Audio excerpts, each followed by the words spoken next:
स्वामी गौतमानंद जी महाराज योगा का आश्रम से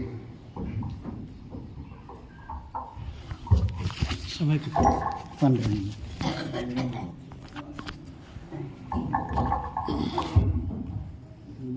बंदो गुरु पद कंजे कृपा सिंधु नरे रूप हरि महामूतम पुंज जासु वचन रवि करे निकर। अव्यक्त रूप में सर्वत्र विराजमान पूज्यपाद संत सद्गुरु महर्षि में ही ब्रह्मन जी महाराज के उभय पाद पद्मों में कोटि नमन। व्यक्त रूप में मंचस्थ पूज्यपाद ज्ञानानंद जी महाराज के उभय पाद पद्मों में कोटि नमन। आवास में अवस्थित पूज्यपाद अनुपानंद बाबा के पाद पद्मों में कोटि नमन। मंचस्थ मुद मंगलमय समस्त साधु महात्माओं के पाद पद्मों में कोटि नमन। साधना शिविर में आए हुए साधक एवं साधिकाओं और इस राघोपुर टीकर के वासियों, आज हम लोग ध्यान शिविर के छठे दिन में प्रवेश कर गए हैं और यह पहला सुबह का सत्र है और पाठ बड़ा ही गंभीर हुआ है, ऊंचे स्तर का हुआ है। हम कोशिश करेंगे अपने समय सीमा में इसकी व्याख्या आप तक रखें। पहला पाठ हुआ है श्री जवालोपनिषद से, जिसमें जो सामवेद का है खंड 1 से। ज्ञान सोच को छोड़कर जो बाहरी सोच में लगा रहता है वह मूल सोने को छोड़कर मिट्टी का ढेला लेता है। अब ये ज्ञान सोच है क्या? ज्ञान सोच संसार के विद्वान भी किताबी ज्ञान अर्जन करते हैं, तो क्या उनका ज्ञान वो ज्ञान अर्जन करने से सोच हो गया? नहीं, ज्ञान सोच वो चीज नहीं है। ध्यान से उत्पन्न ज्ञान समाधि प्राप्त करने के बाद जो ज्ञान होता है उस ज्ञान को करने के लिए कहा गया है और उसी को सोच कहा गया है। और जो इस सोच को छोड़ करके दूसरे प्रकार का सोच करता है वह सोना को छोड़ करके मिट्टी ग्रहण करता है। तो जो सोना को लात मारे और मिट्टी को ग्रहण कर ले वो मूर्ख है। जो सोना को रख ले और मिट्टी को लात मार दे वह विद्वान है। आगे कहा गया कि तप, संतोष, आस्तिक्य, दान, ईश्वर पूजन, सिद्धांत, श्रवण, लज्जा, विचार और जप, यही व्रत है। तप करते हैं लोग, शरीर को तपाते हैं, ये एक प्रकार का व्रत होता है। जैसे कि कोई साधु कह लेंगे कि हम घर नहीं जाएंगे, घर से माँ के से भिक्षा लेके चले जाएंगे फिर कभी नहीं जाएंगे, एक प्रकार का तप है। ये एक प्रकार का तप है। तो जैसे तप है, फिर संतोष है, इसी को व्रत कहते हैं, ये व्रत बना गया। फिर संतोष है, हम लोग साधु महात्मा हैं, हम लोग को तो व्रत को समझना पड़ेगा ना, क्योंकि हम लोग धर्म करना मेरा काम है। तो व्रत क्या है समझ लीजिए, तप करना एक व्रत है। संतोष कर लेना, संतोष उसको, अगर कोई व्यक्ति असंतोष करता है तो बहुत सारी इच्छाएं पालेगा और इच्छाएं जब पलटती चली जाएगी तो परमात्मा आप बिठा नहीं सकेंगे, क्योंकि परमात्मा इच्छा रहित हृदय में बैठता है। और जिस हृदय में बहुत सारी इच्छाएं हैं वहां आपने परमात्मा की जगह इच्छा को बिठा दिया है। एक इच्छा होनी चाहिए प्रभु प्राप्ति की, इसके अतिरिक्त और जो इच्छा होती है वह नहीं होनी चाहिए। इसी को संतोष कहते हैं और संतोष को एक व्रत माना गया। तदुपरांत आस्तिक्य, आस्तिक्य क्या है? आस्तिक उसको कहते हैं कि जो वेद में विश्वास करते हैं, और कुछ पक्ष है जो वेद को नहीं मानते हैं। तो बौद्धों के बारे में कहा गया कि वो लोग आस्तिक नहीं है। वो आस्तिक नहीं होने का मतलब परमात्मा नहीं मानते, इस बात नहीं। वेदों को जो मानते हैं उसको आस्तिक कहते हैं और जो वेदों को नहीं मानते उसको नास्तिक कहते हैं। बौद्ध के बारे में कहा गया कि वो वेद को नहीं मानते हैं। ये हम दर्शन शास्त्र में पढ़े थे। तदोपरांत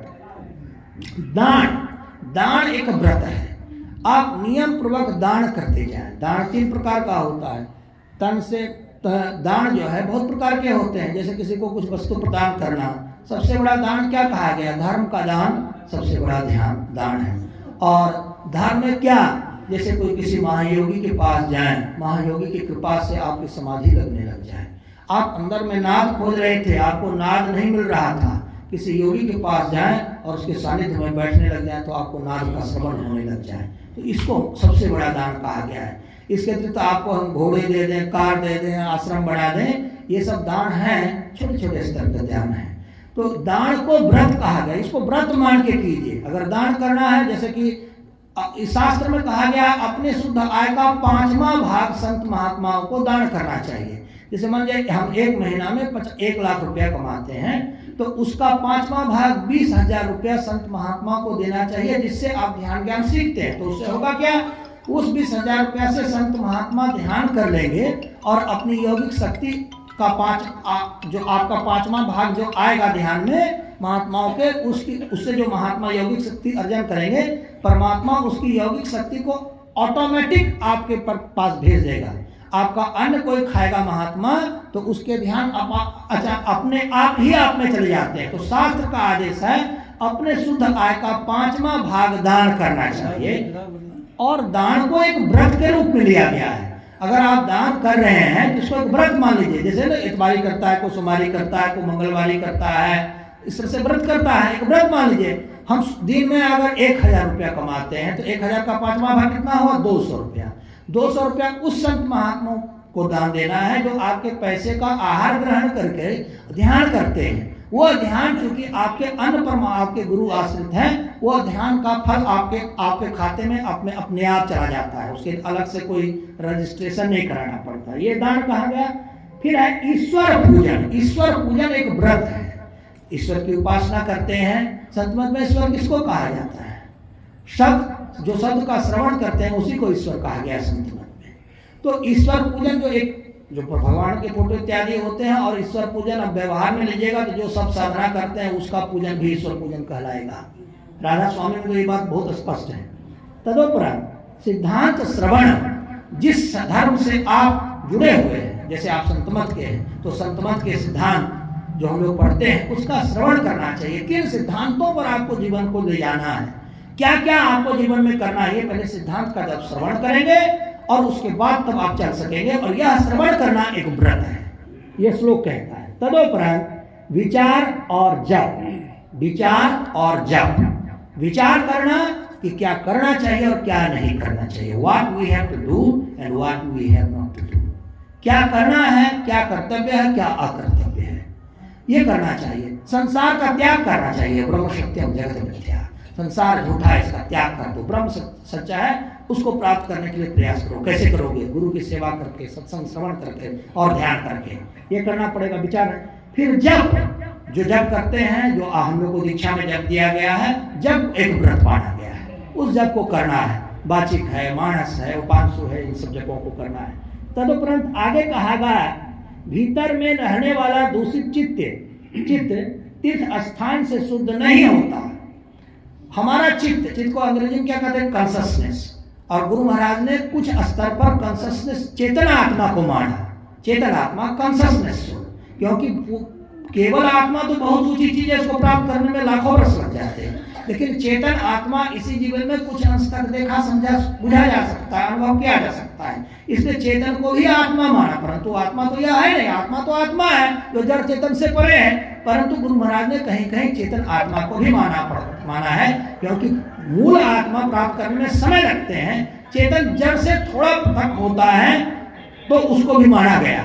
इसलिए चेतन आत्मा को चित्त कहते हैं। यह जो चित्त जो भीतर में रहने वाला दूषित चित्त तीर्थ स्नान से शुद्ध नहीं होता। हम जाके हरिद्वार में गंगा नहा लेंगे तो हमारा चित्त शुद्ध हो जाएगा, ऐसी बात नहीं है। चित्त को शुद्ध करने के लिए कठोर ध्यान करने पड़ते, गुरु की सेवा करनी पड़ती और सत्संग का श्रवण करना पड़ता है, उससे सिद्ध होता है। कि हम जाके गंगा नहा लेंगे, हरिद्वार में गंगा नहा लेंगे, चाहे कैलाश पर्वत पर चले जाएंगे तो हमारा चित्त सिद्ध होगा, शुद्ध हो जाएगा, ऐसा नहीं होता है।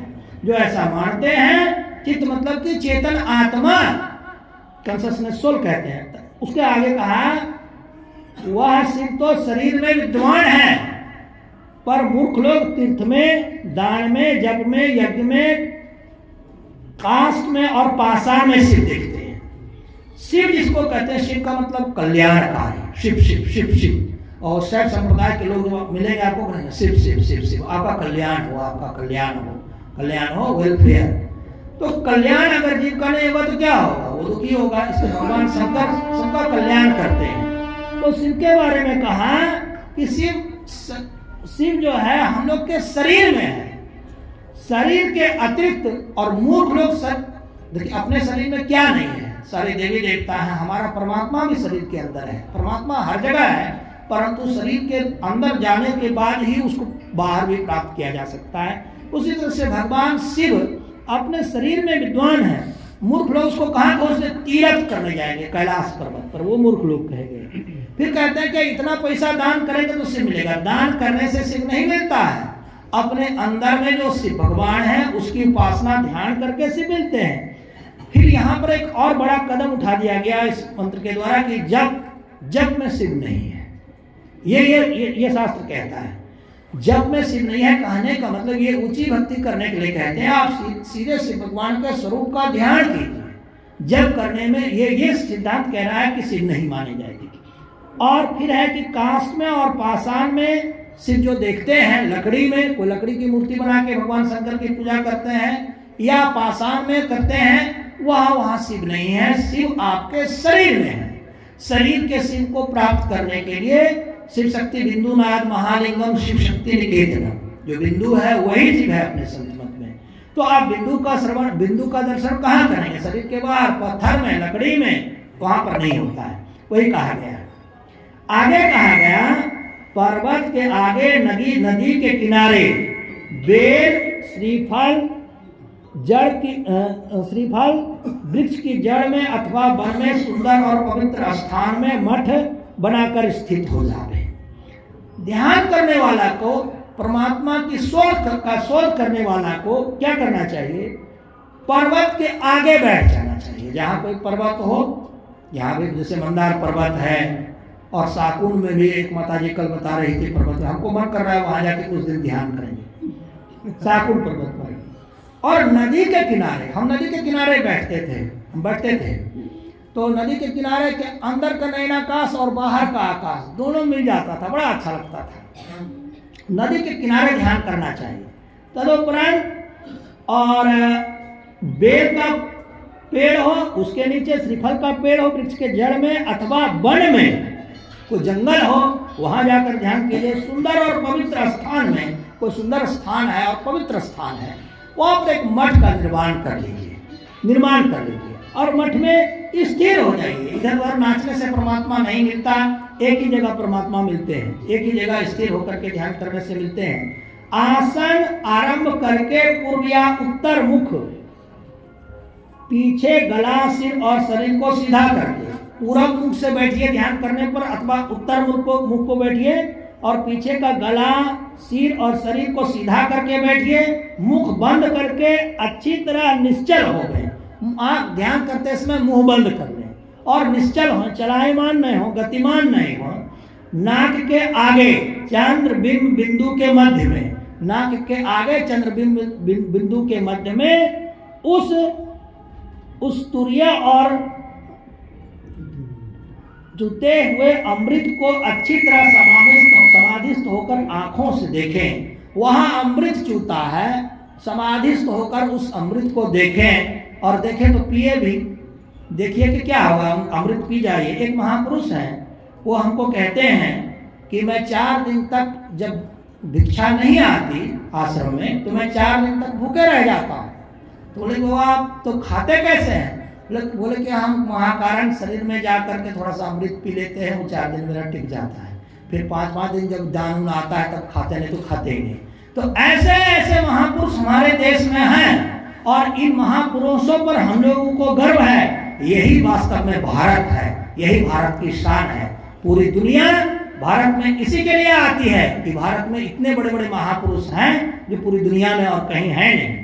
आगे का मंत्र कहा, नाद की अभिव्यक्ति अर्थात प्रकट होना उसकी ब्रह्म प्राप्ति की सिद्धि का सूचक चिन्ह है।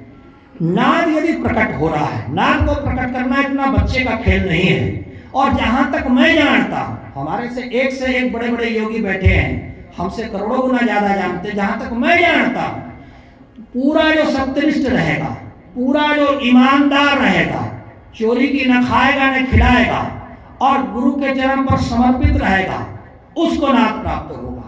कर गुजरान गरीबी में जो संपूर्ण त्याग करेगा, जैसे भगवान बुद्ध ने पूरे राजपाट का त्याग किया। बाबा कबीर जो संत सम्राट थे वह कपड़े बेचकर खाते थे। जो पूरे धरती पर संतों में सबसे बड़े राजा थे वो उद्योगपति नहीं थे। तो मेरी यह मान्यता है, उद्योगपति को परमात्मा दर्शन नहीं होगा। जो खाकपति होकर कर गुजरान गरीबी में, जो गरीबी में जिएगा वह परमात्मा को प्राप्त करेगा। और जो गरीबी में जिसको जीना नहीं आता वो परमात्मा को कभी प्राप्त नहीं करेगा। यह हमारी धारणा है और हमारा ख्याल है समय ज्यादा हो गया। बोलिए प्रेम से श्री सद्गुरु महाराज की, श्री सद्गुरु महाराज की, श्री सद्गुरु महाराज की जय, श्री सद्गुरु महाराज की जय।